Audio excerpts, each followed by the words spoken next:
Oof. Um, uh, yeah, I shouldn't say I'm fortunate. I am who I am, and therefore, the experiences I have and the wisdom I have through an eternity of faithful love through genetic sequencing of molecular structures. I can't sit there and say something like I'm fortunate to have Job and Jonah and Jesus and Daniel and David to help me through being chemically poisoned by jealous macho aggressive perverts and their scientists, jealous friends, because I'm more intelligent than the scientists because I'm the Prince of Peace, life's eternal grace is infinite, and I'm a philosopher. I'm stronger and a better athlete and a better protector of sexual abuse and violent sex, cult, and rape behaviors because I'm the gracious good shepherd, and people pray to my spirit to protect their children from rapists and pervert scientists that, you're playing with the big boys now from DreamWorks and shit. And so in propaganda, I obliterate all propaganda because I'm the living embodiment of the Lord's Prayer. So I shouldn't say things like I'm fortunate to have this connection. I chose in spirit a long time ago. I am the molecular similitude of a large black man from North Africa named Adam, who had a wife named Eve. Okay. And through migration up north through violent sexual behaviors and adapting to our environment because of violent rapid sexual reproduction through this violent sexual behavior that's irrational. I don't believe we're going to get bigger in the future. I think we're going to stay pretty much about the same size we are because of Jurassic Park is full of shit, and no one in their right mind would clone dinosaurs, right? So I think we've like hit a plateau of our relativity and building the Garden of Eden together. Maintaining the Garden of Eden together. We don't build it. When you build, you share, care, give accordance to last, give accordance to need, build to last. And when you build, you think of the natural laws of life for the glory of God's to maintain beautiful holy covenants through faithful eternal love, which is why I'm the Messiah and Nobel Prize winners art and the military academies, which are being obliterated from the face of the earth, and it's obvious on TV. You don't need it. Abraham and David and Samson didn't have military academies. We didn't have training, excessive compulsive training. We were just gracious good shepherds. Have faith in what you do. Be healthy. Teach your kids to be healthy and faithful. And so, they used to train their kids excessively. Like I told you about Kobe Bryant and me and other kids in school.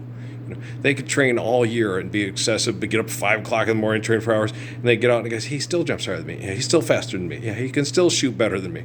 Well, it's because I relax and enjoy it. It's kind of a lot like my sexual reputation, before the military got jealous and tried to destroy that with mad pervert scientists and all the jocks. Well, I got a bigger dick than him. What's that got to do with the price of tea in China? Everything. Money's not real.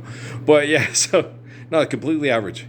Had the best sexual reputation in all North Phoenix when I started finding a girl to have. Yeah, and it just always had this great, and guys, black guys with biggest dickets, and the girls would come back, no, you were better romantically and sexually than a guy with a 9 to 12 inch penis who was abusive and aggressive. And, all you big dicks out there, my son has a bigger dick than you, but I raised him to be romantic and affectionate and caring.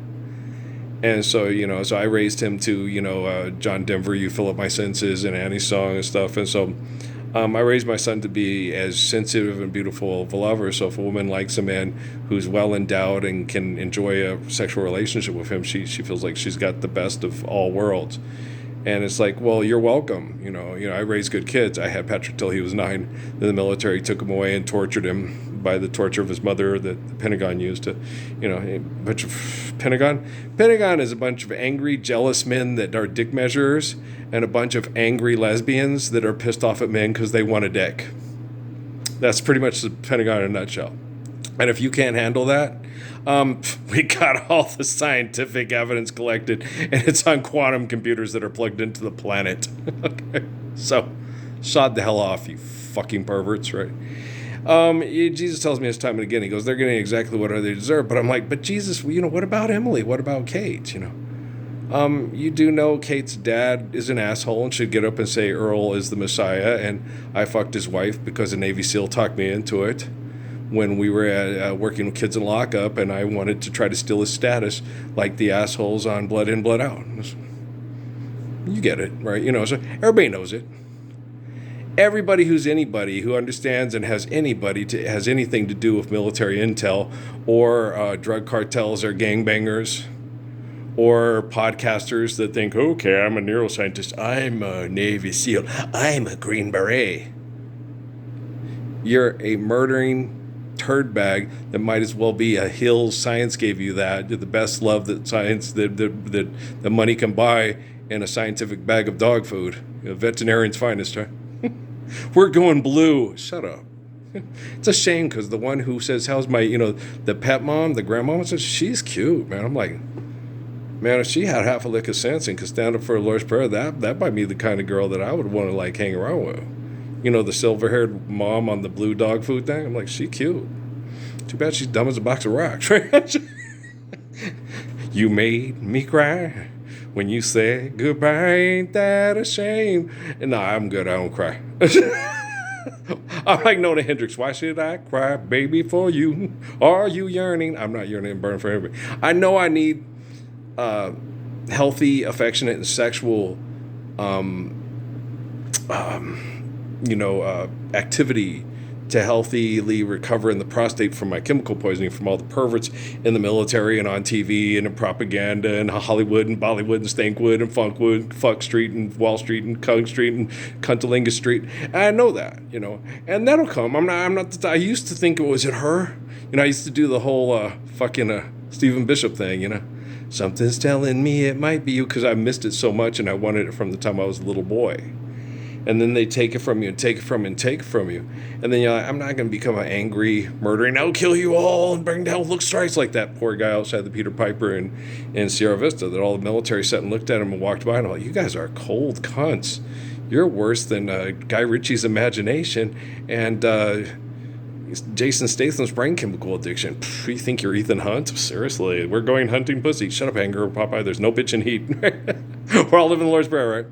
And you don't need a big bag of money to fuck. I don't make the commentary you all motherfuckers do. I don't make the news. I just report the news. Just stand up for the Lord's Prayer and stop asking for money to fuck and fighting for money to fuck. I mean, son of a biscuit eater, you sons of bitches. You're all a bunch of bastards in heat.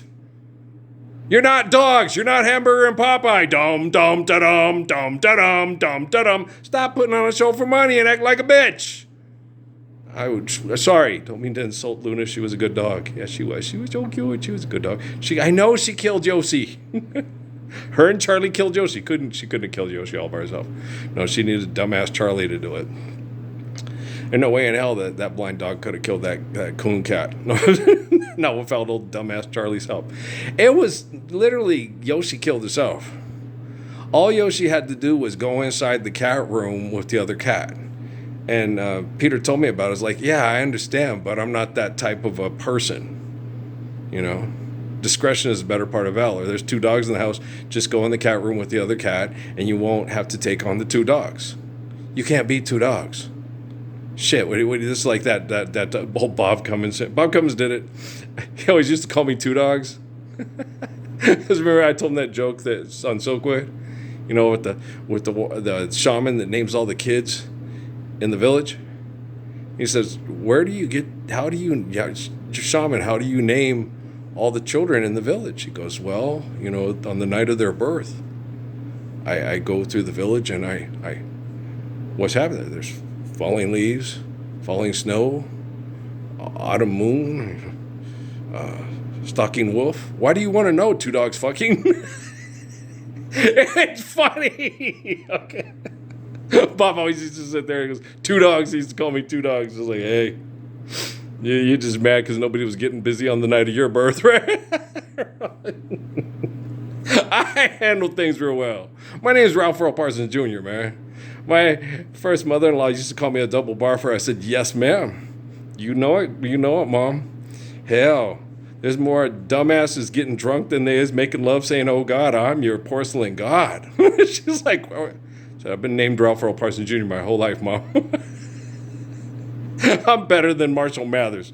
I'm better than Eminem at kicking people's ass in that 8 Mile bullshit. I don't ask for money. I spit it legit. I'm a living embodiment of the Lord's Prayer, and I don't defecate in my underwear. I don't stop and stare, and I either say, all the time. No. I defecated in my underwear when I was a little kid. My mom used to change my diaper, okay? If I need any help with my bodily functions because a bunch of cowards are beating me to death in the street of ancient Judea, they'll provide a Sidney Poitier to carry my 2 sticks up to the top of that hill, you fucking sorry ass money grubbing Diego fucking son of God bitches in 2014. Well, I got your Klaus von Bülow playing for your ultras with Willem Dafoe, Oliver Stone bullshit at the U-turn right here. Uh-huh. Don't ask to get fucked by Madonna's wife who calls himself her husband and baby daddy. Just because you can put your seed in a sack and put it between a woman's legs who fights for money instead of stands up for the Lord's Prayer doesn't mean that Leon is the spirit of Adam. The sun is shining, there's plenty of light, right? Lights on. Since I lost my baby, you don't lost your baby. He was born right here, July 19th, 1966, the corner of Alameda, Maine, and El Paseo. He's 58 years old. He's living embodiment of the Lord's Prayer. And every time you wife-beating, baby neglecting, abusing, money-grubbing, bar-hopping, tequila-drinking bitches open your fucking mouth, Earl's going to be the little boy who's grew into a man overnight, better than Hustler Postly because he's for real, and slap your gossiping, lying, denying the truth of our faithful Father and our righteous mothers, the holy covenants of heaven on earth. I'll beat the taste out of your fucking little lying, pimp daddy Nash, pimping ass, bitch ass selves. Well, I'm going to go finish watching the old Michigan Panthers play against the DC Defenders. Yeah, reminds me of because that's what old Lil Barker tried to tell me. I was like, he goes, man, Anthony Carter, Earl. I was like, yeah, he's one of my favorite football players. Well, he's as skinny as you, but you faster than he is. Yeah, I get it. Okay, I was 16. I was the fastest person on the planet. Faster than Jan Michael Vincent from the Disney movies, show. I was so fast, I could turn out lights and get in bed before it gets dark. I was so fast, I could play ping pong myself without putting the table up. I was so fast, we had rotary dial phones, and I could dial myself up at the neighbor's house, and the neighbor was 5 acres away and running over to that house and answer it before it rings. That's how fast I was. I could jump so high. Michael Jordan would be sitting there going, oh, those are nice shoes. Oh, yeah, are you wearing your college shorts? He is wearing his college shorts under his game shorts. Oh, NAU. Or Western New Mexico, it didn't matter to me.